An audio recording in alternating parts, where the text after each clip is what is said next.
أصدقاء الدحيحة من كل مكان في الجمهورية، أهلا وسهلا ومرحبا بكم في عالم الدحيحة مع الدحيح الكبير دكتور كرولوس ناروز. ازيكم يا شباب، عاملين إيه؟ يا رب تكونوا بخير. طبعا ما ينفعش نشتغل غير لما نقرمش معاكم، ويمكن النصيحة دي أنا قلتها لك أكتر من مرة. اوعى تذاكر غير وأنت دماغك رايقة. لما دماغك تبقى رايقة تاكل كيس شيبس كده بالراحة. جميل قوي، حبيت الموضوع قوي. الموضوع حلو قوي. يلا بينا نبدا. بصوا بقى، كل شويه نغيب كده ونقرمش، ماشي؟ لو سؤال طلع صعب ولا حاجه ناخده كده ونقرمش، ماشي؟ يلا بينا. يلا بينا. لا يا جماعه، الشيبس في حته تانية. الشيبس جامد جدا زي الدحيح كده في حته تانية. عزيزي الدحيح الجميل، عزيزتي الدحيح الاموره، يلا بينا نبدا نحل مع بعض اهم 20 فكره جت على الالكانات. بص يا صديقي، وانا بحل معاك انا بجمع لك اهم الافكار والافكار اللي ممكن تقف قدامك. انا عايز اقول لك في السلسله ديت ان شاء الله كل فيديو هتشوفه انا جايب لك اهم الافكار. فاحنا الفيديوهات ان شاء الله اللي هتطلع لك باستمرار هي فيديوهات جايبه بهاريز البهاريز، افكار تقيله جدا يستاهلها بقك. يلا بينا يا صديقي نبدا بالسؤال الاول. السؤال الاول بيقول: المركبات التي يمكن أن تكون متشابهة في الخواص الفيزيائية والكيميائية. طيب بص يا دكتور، طالما انت حضرتك قلت متشابهة في الخواص الفيزيائية، يبقى لو المركب ده سائل يبقى التاني سائل، أو ده صلب يبقى ده صلب. وبما ان قلت حضرتك برضو متشابهة في الخواص الكيميائية، يبقى هي في نفس العيلة، سواء الكان أو الكين أو الكاين. طيب بص كده معايا، ألف سي 18 سي 8 دول يا دكتور مش متشابهين تماما. هتقول لي ليه مش متشابهين؟ الكلام واضح. ليه يا دكتور انت قلت دي مش متشابهة؟ لان يا صديقي لو انت ركزت، احنا قلنا الالكانات خلي بالك ترتيبهم كالاتي: الغازات كانت بتبدأ من كربونة ل4. طيب بالنسبة للسوائل، السوائل كانت من سي 5 ايوه لسي 17. طب الصلب كان اعلى من سي 17. تعالى كده يا صديقي نشوف، يبقى اول واحده دول مش متشابهين. تعالى نشوف نشوف الاول خواص الفيزيائيه. سي 18 ده صلب، سي 20 ده صلب، يبقى اذا هما الاثنين نفس الحاله. النقطه الثانيه، طب هل هما الاثنين الكانات؟ نجرب القانون العام بتاعنا. القانون العام بتاعنا اللي كان بيقول ايه؟ سي ان H2N زائد 2. يلا يا صديقي تعالى كده نشوفها. هل دي بتطبق القانون؟ يعني لو قلت لك سي 20 H في 2 تبقى 40 زائد 2 ب 42، دي الكان.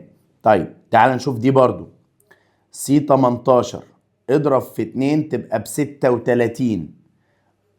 اهو طبق القانون، 36 زائد 2 يبقى 38، وهي دي الإجابة فعلا. إذا إجابتك هتكون يا صديقي ب. سؤال دحيحة: عند احتراق 1 مول من الكان أليفاتي احتراقا تاما في وفرة من الأكسجين، ثم إمرار بخار الماء الناتج على كبريتات النحاس اللامائية. أفكرك إن كبريتات النحاس اللامائية كانت كبريتات نحاس لامائية كده أهو، فزادت كتلتها بمقدار 72 جرام، فإن الألكان هو. بص يا صديقي لو تركز معايا بس ناخد المعلومة واحدة واحدة. إحنا عارفين إن أي ألكان عندنا في الدنيا لو أنا حرقته هيطلع لي ثاني أكسيد كربون وبخار مية. طب هو بيقول لك إيه بقى؟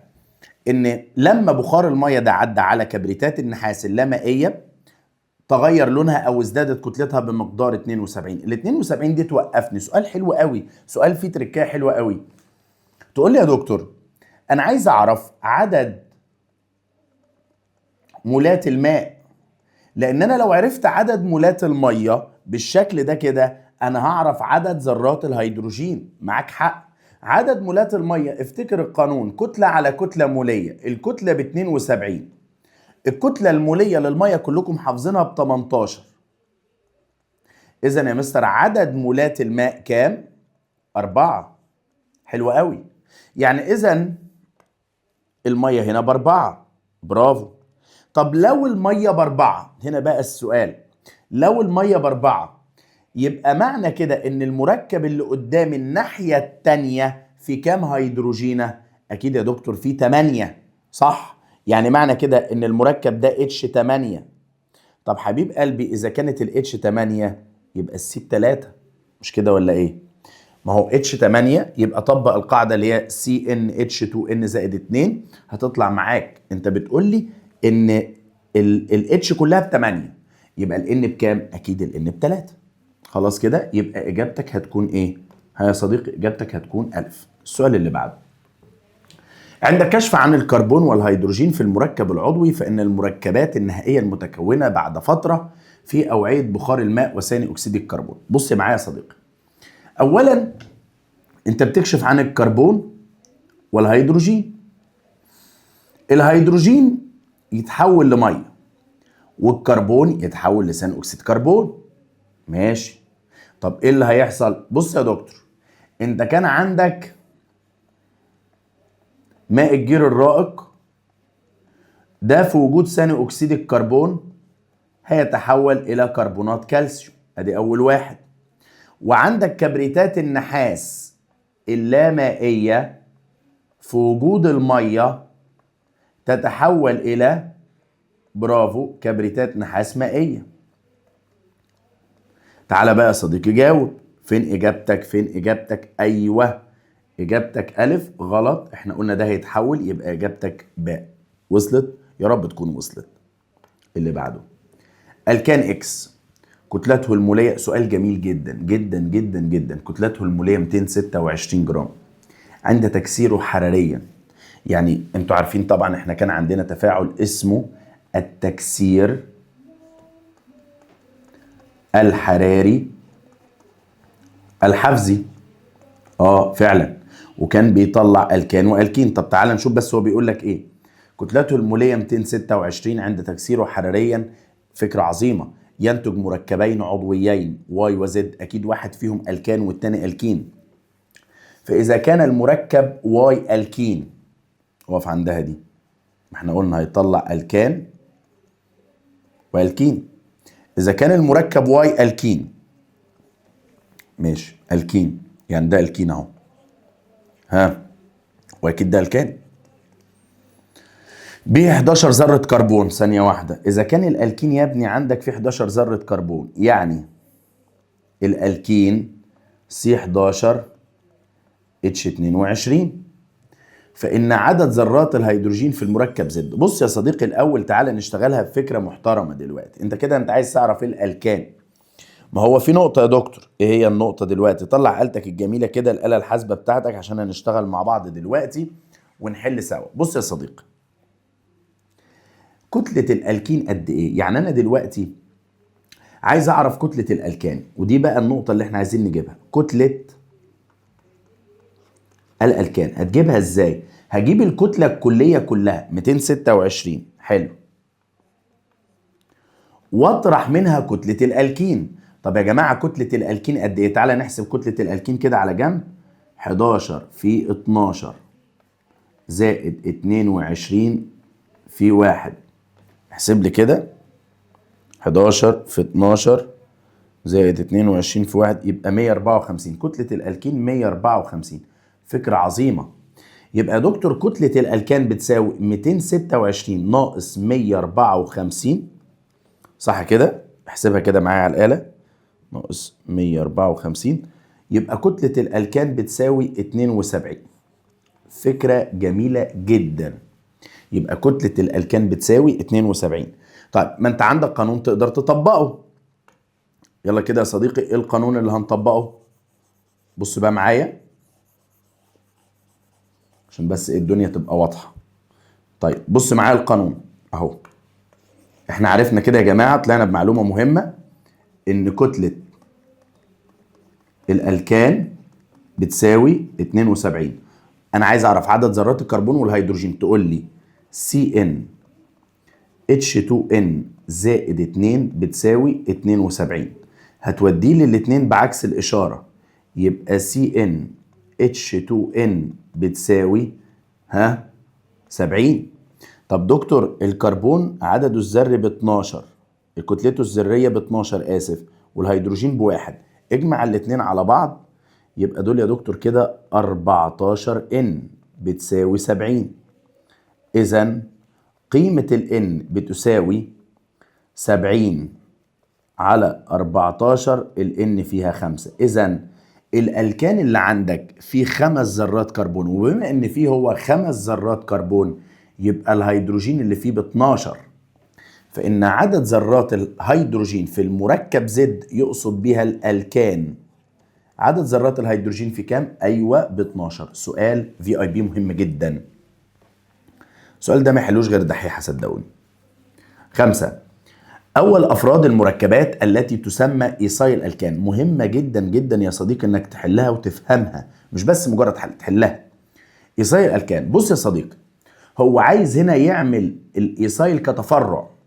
الايصايل ما بيبقاش تفرع غير وانت عندك على الاقل 5 كربونات. بمعنى ايه؟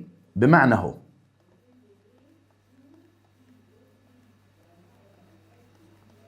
في الحالة دي اقدر اقول ان انا عندي تفرع اسمه الايصايل.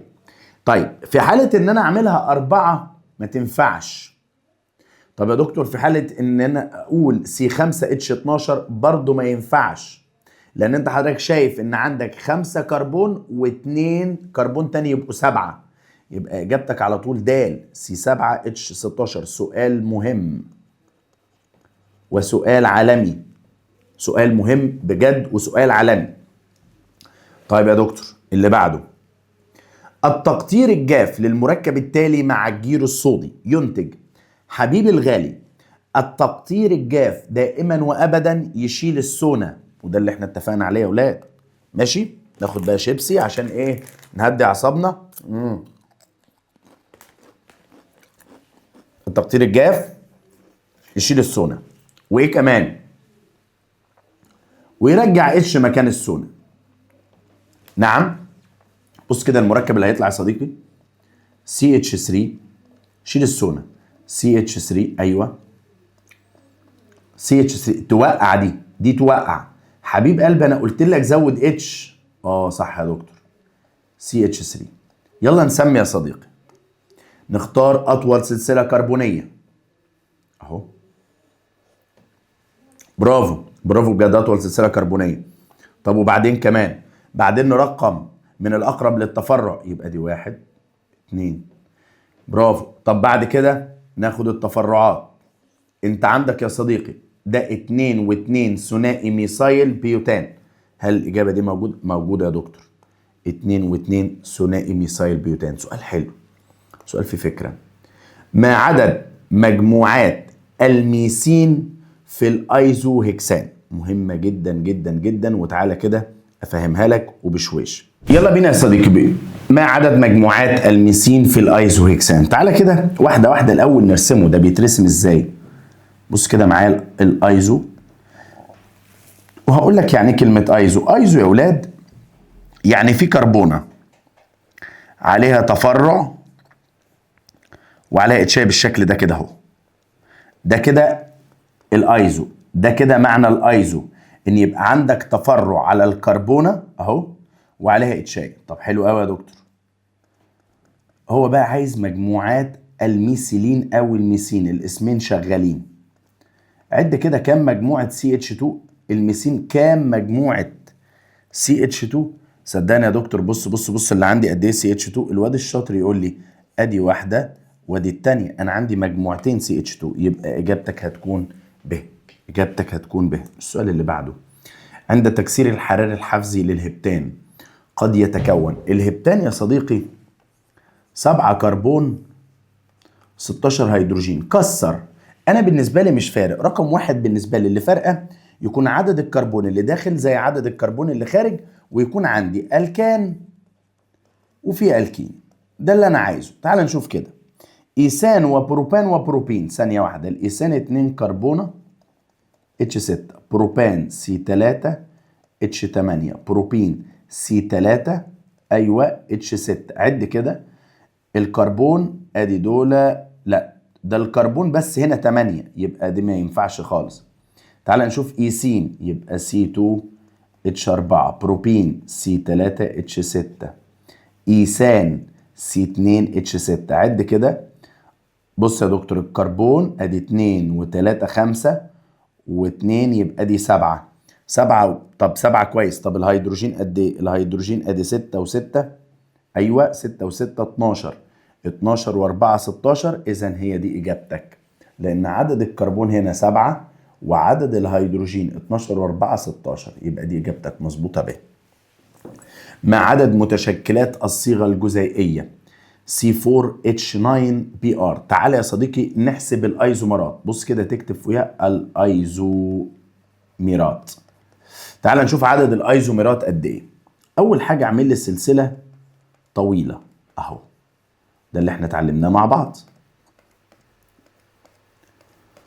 العب بالبروم شويه. بص يا دكتور، انا ممكن احط البروم هنا في الاول. برافو، عملت لي مركب. وممكن خلي بالكم بدل ما اكتبها تاني هرسمها في منطقه تانيه، وممكن احط البروم هنا. اذا دول طلعوا لي 2 مركب. يبقى دي كده عندي 2. حلو خالص. مركز. يبقى مره ارسم البروم في الاول ومره ارسم البروم في الثانيه. دول مركبين مش مركب واحد عشان تبقى مركز. طيب في اشكال تانية؟ طبعا. انت ناسي يا دكتور ان احنا ممكن نعمل تفرع؟ تفرع في ايه؟ قال لي السي اتش سي. قلت له عندك حق. طب في الحاله دي هتعمل ايه؟ قال لي البروم بقى ممكن نحطها هنا. ايه ده؟ برافو عليك، يعني نحطها على كربونه طرفيه.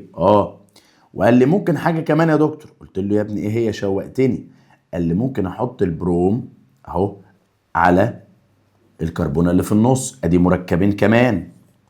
يبقى عدد الايزومرات في هذا المركب، عدد الايزومرات هقولها مرة تانية، في هذا المركب قد ايه يا اولاد؟ ايوه 4. عدد الايزومرات 4. سؤال حلو. ما اسم المركب؟ ما اسم الايوباك للمركب؟ تعالى كده واحدة واحدة. قلت لك الحاجات اللي بالشكل ده لازم تترسم، لازم تتفك. طب ادي اول كربونة. بص انا امسكها كده. اول كربونة عليها CH3 3 مرات. ادي CH3 وادي CH3. بص انا شغال واحده واحده. بعد كده CH2 ماشي.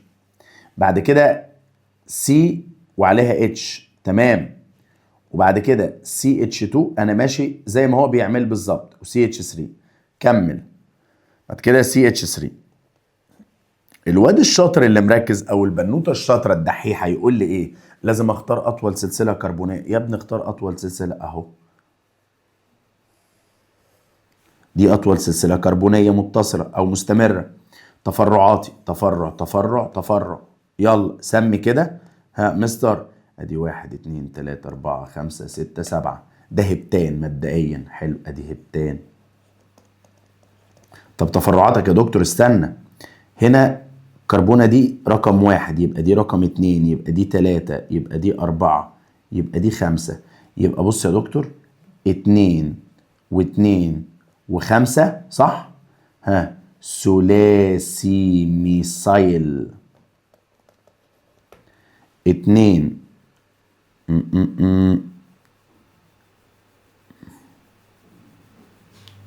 في حاجة غلطة بس في السؤال دي من عندنا احنا يا جماعة. بص دي من عندنا احنا. هو هنا لازم ادي رقم 2 وهنا لازم ادي 5. فهي ده الخطأ. سامحونا بقى في الخطأ ده. فكده اجابتنا هتكون 2 و2 و5 ثلاثي ميثايل. ها يا اولاد؟ هبتان. خلاص كده دي اجابتنا يا اولاد. وصلت؟ يا رب تكون وصلت، يا رب تكون وصلت. السؤال اللي بعده سؤال 11. عدد الروابط سيجما في الالكان الذي يحتوي على 4 ذرات كربون. تعال نشوف. ادي 4 ذرات كربون. هو الكان. طب ما انت كل الروابط الاحادية اللي عندك دي يعتبر سيجما. طب ما تعد. ادي 1 2 3 4 5 6 7 8 9 10 11 12 13. دكتور 13. لان كل الروابط الفردية يا ولاد اتفقنا ان هي من النوع سيجما. ما الاسم النظامي للمركب المقابل؟ ثانية واحدة، انا قلت لك كل الحاجات اللي في الاقواس دي يا حبيب قلبي لازم تتفك. لازم يا ولاد تتفك. تعالى كده نشتغل ونفك. بص ركز معايا. شوف انا بعمل ايه. CH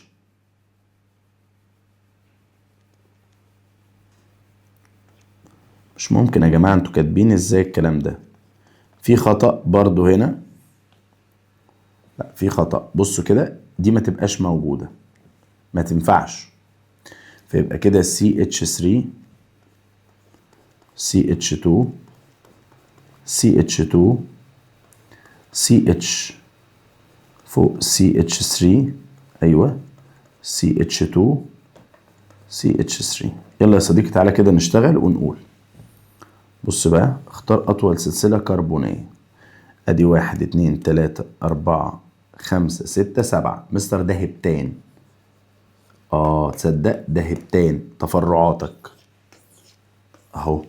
عد معايا كده، ادي 1 2 صح، 2 و2 3 4 5. ده 2 و2 اهو، 2 و2 و5 ثلاثي ميثايل هبتان. بأمانة جامد يا ولا، جامد يا ولا. الدحيح الكبير، الدحيح الكبير بقى يستاهل ايه بقى؟ لازم شيبسيايه مكافأة. مكافئ نفسك باستمرار. اللي بعده. سؤال مش لأي حد. السؤال ده محتاج طالب مركز قوي قوي قوي. عدد ايزومرات المركب C3H6Cl2 التي يحتوي جزء منها على 3 مجموعات ميثيلين. ركز، هو حدد لك وقال لك لازم تحتوي على 3 مجموعات ميثايلين. طب تعالى نجرب. الاول ادي الكربون اهو، ماشي. ركز بقى معايا.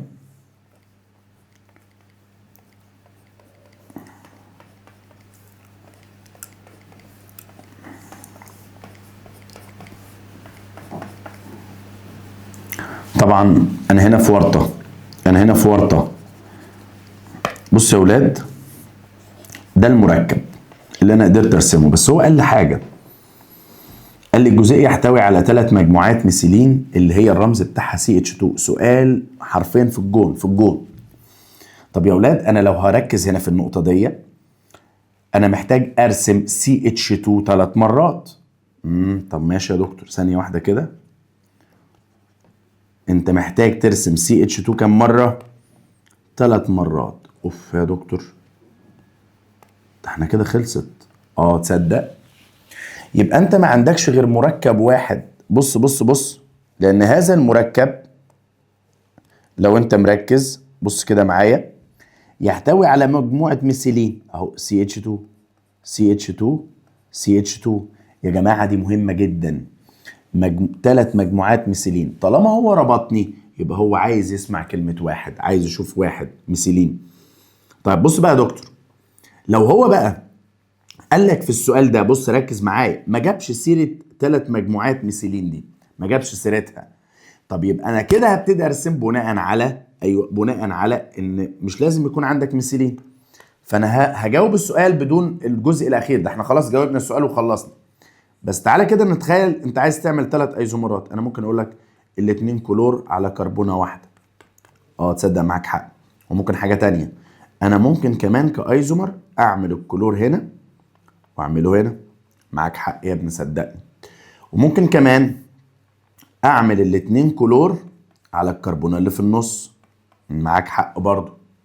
وممكن كمان، بص كل دي اختيارات، كل دي ايزومرات. وممكن كمان اعمل الكلور في الاول وفي الاخر. 4 ايزومرات في حاله انه ما قالش كلمه ميثيلين. لكن لو قال 3 مجموعات ميثايلين، خلاص يا مستر الدنيا قفلت معايا وهيطلع معايا ايزومر واحد. يا رب تكون وصلت. سؤال بمليون جنيه، سؤال تقيل حلو قوي. ما هي التسميه الصحيحه للمركب التالي تبعا لنظام الايوباك؟ واحده واحده. الدكتور قال لي افك الحاجات دي، ما خليش اقواس موجوده. طيب بص بقى يا دكتور، CH3 CH CH3 CH2. ركز، ادي كربونه وعليها CH3 3 مرات اهو. ادي CH3 صح؟ وادي CH3 وادي CH3. ماشي، عد كده معايا يا صديقي. ادي اطول سلسله كربونيه. تفرعات ادي 1 2 اهو 3. اقرب للتفرع ادي 1 2 3 4 5. مستر ده اسمه بنتان. معاك حق، ده بنتان. طب التفرعات 2 و2، 2 و2 و4 ثلاثي ميثايل بنتان. لازم يا صديقي ترسمه كويس. ما عدد الايزومرات لالكان كتلته الموليه 72؟ ركز معايا نحل السؤال ده ازاي. تكتب اللي انا هعمله دلوقتي، تقول له سي ان بتساوي سي ان اتش 2 ان زائد 2 بتساوي 72. دي الصيغه بتاعت الالكان. وبما ان الكربون يا ولاد ب 12 والهيدروجين بواحد، بص انا بشتغل ازاي. الاول اودي الاتنين بعكس الاشاره، تبقى 72 ناقص 2 ب 70، يبقى سي ان اتش 2 ان ركز بتساوي 70.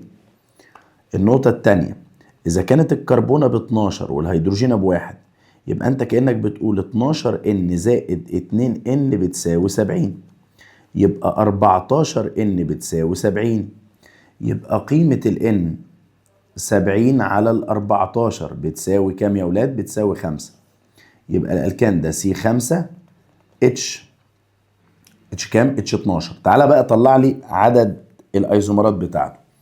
ادي اول واحده، ترسم لي كده الكربونات كلهم اهو. ادي اول واحده، هات من بره ودخل في النص على طول، من بره وفي النص اهو. ادي 4 كربونات وادي كربونه ليها ايزومر تاني، هات من بره وفي النص برضو اهو. اجيب دي احطها في النص، طلع كام ايزومر؟ ها يا ولاد كام ايزومر؟ كام ايزومر؟ ايوه يا دكتور كام 3 ايزومر. سهله سهله وواضحه وبسيطه جدا وحليناها اكتر من مره. تعرف الطريقه العامه لتحضير الالكانات باسم التقطير الجاف، ويعبر عنها بالمعادله العامه. بص كده، سون ار سونا ماشي، بعد كده الار اتش ماشي، ما عشان ال هنشيل السونا وبعد كده الاتش تيجي هنا مكان السونا.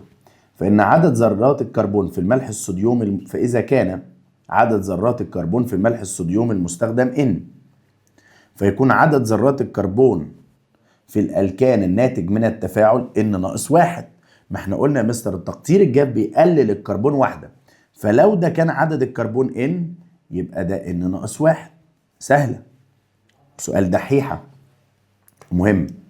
17 عند تفاعل 1 مول من الكان مع 2 مول من غاز الكلور في وجود الأشعة فوق البنفسجية يتكون مركب عضوي صيغته. افتكر يا صديقي، افتكر لما كان عندك ميثان وكنت بتفاعله مع جزيء كلور في وجود اليو في ودرجة حرارة 400، بص كان بيطلع CH3 ايوه Cl زائد HCl. دي أول مرحلة، وكنا ممكن نعملها تانية ونقول CH3Cl زائد Cl2 في وجود اليو في ودرجة حرارة 400 درجة سيليزية يطلع CH2 Cl2. الله يا مستر، الله الله الله الله الله الله. يعني الواحد مول من الكلور يعمل احلال واحد، طب الاتنين يعملوا احلالين. انت مركز؟ طيب قول لي بقى الصيغة. الصيغة واضحة، الصيغة واضحة. بص كده، كام كلورة؟ طبعا كام كلورة؟ هي مفيش غير ده، لان دي اللي فيها 2 كلور. يا جماعة الاستبدال في الهلجنة بيتم بكام كلورة؟ بواحدة. العملية بتتم بواحدة. يلا 18 عند تفاعل 1 مول من غاز الميثان مع 5 مول من أبخرة البروم في وجود الأشعة فوق البنفسجية، فإن عدد مولات ال HBr الناتجة تساوي. هو الميثان عنده كام اتش؟ هتقول لي يا دكتور 4 اتشات. فعلا يا ابني 4 اتشات اهم. طب الاربع اتشات دول بص بقى معايا، لو انا فكرت اعمل استبدال، هعمل استبدال لكام هيدروجين؟ هتقول لي 4.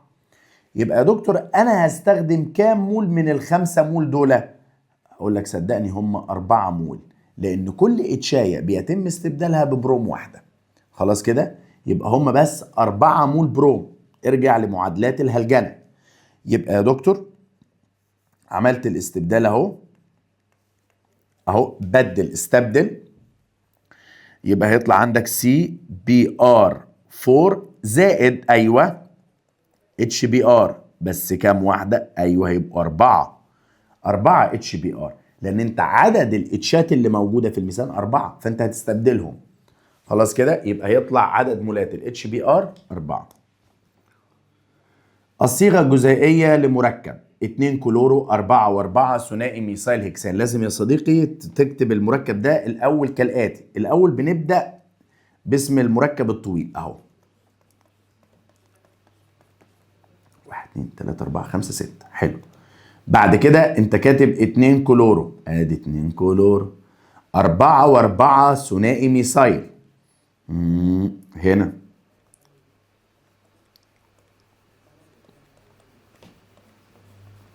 الله عليا الله عليا يا دكتور، ادي اتشاتك كله ده اتشات، كله ده اتشات اتشات اتش. ايه ده انا طالب منك حاجه تانية، انت غلبتني يا راجل. عايز الصيغه الجزيئيه. ماشي يا سيدي، انت عندك كام كربونه؟ ادي 1 2 3 4 5 6 7 8. احنا عندنا سي 8. اتش كام؟ بص يا حبيبي، بما ان هو الكان يبقى هو سي 8 اكيد اكيد اكيد اتش. هتقول لي اتش 16 زائد 2 18 صح، بس ما تنساش احنا عملنا استبدال للكلورة، استبدلنا ذرة الهيدروجين بكلورة. يبقى يا دكتور بقى اشيل بقى دي، انا في هيدروجين ناقصة، يبقى سي 8 اتش 17 ومعاها كلور. فين الاجابة؟ ايوه اجابتك الف. سؤال واضح وسؤال حلو، محتاج طالب فهم بس عارف ان الكلورة بتستبدل او الهيدروجين بتستبدل بكلورة. يبقى بدل ما اقول سي 8 اتش 18 خلاص يا دكتور يبقى اتش 17 وبدلنا بكلور. اي ممالي يمكن ان يعبر عن نواتج تكسير جزيء واحد من الديكان؟ ديكان يعني سي 10 ايوه اتش 22. اجمع وركز، لازم الكان والكين اثناء التكسير الحراري الحفزي له. الف سي 2 اتش 6 منطقيه، بس في مشكله، ده مطلع 2 الكان غلط، لازم الكان والكين، دي غلط ما تنفعش ما تنفعش. طيب اللي بعده سي 2 اتش 4 ادي الكين مظبوطه ماشي، ودي كمان الكان حلو قوي، وده هنا الكان. طب لا يبقى نجمع، لازم نجمع. بص يا مستر سي، لا ده عدد الكربون يا مستر داخل في 12 غلط. تعال نشوف ده يا رب تطلع صح. هنا ادي 4 كربون صح، يبقى كأنهم 4 كربونات والاتشات ب 12 ماشي. طب وهنا لا يا دكتور ده كده الاتشات عدت، لان لازم الاتشات يكونوا ب 22. هنا 14 و12 هنبقى 26. لا يا دكتور دي ما تنفعش. طب تعال نشوف ليه دي صح. اولا 3 في 2 ب 6، يبقى الكربون ب 6، 3 في 4 يبقى الاتش ب 12. طب هنا كربون ب 4 اتش ب 10، اجمعهم الاتش والاتش ادي 22 كربون 10. طب هو ده اللي احنا عايزينه، يبقى اذا الاجابه د. اتمنى يا صديقي تكون فهمت معانا وكنت مبسوط معاكم. نص ساعه عضويه مع الدحاح كبير دكتور كيمستري، واهم 20 سؤال في درس الالكانات. نشوفكم على خير، ما تنسوش تعملوا لنا فولو وسبسكرايب في القناه بتاعتنا، وان شاء الله كل شويه هينزل لك اهم 20 سؤال في كل درس. واستنوني كل فترة كده هيبقى فيه تريكات حلوة وحركات حلوة، وكل أسبوع هنزل لك أهم 20 سؤال في العضوية. أشوفكم على خير، ضحك كبير، ربنا معاكم.